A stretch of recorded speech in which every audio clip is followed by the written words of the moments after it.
Joey spun the tires on the restart, and everybody had trouble with that. So but it's not my fault that he spun the tires. And for a guy that's been complaining about how everybody else is driving here, and then him to do that, it's a double standard. He makes the choice. He makes the decision to run us down there. And when you run a driver down there, then you take responsibility of what happens after that. So. He's a tough guy on pit road as soon as one of his crew guys gets in the middle of it.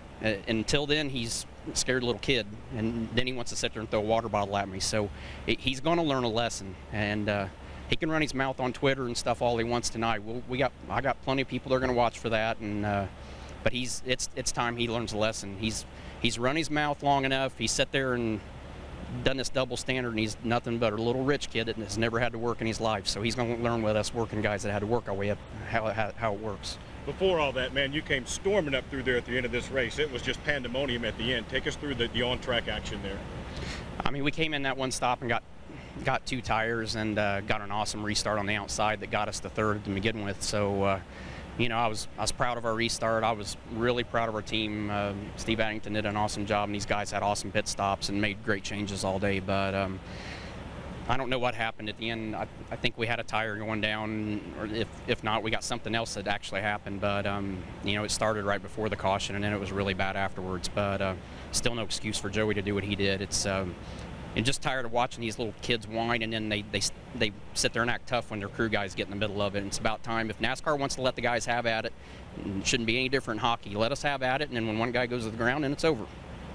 Tony, he basically said after the race, he said, you know what, I blocked him. And he said early in the race, I wouldn't do that. End of the race, he would.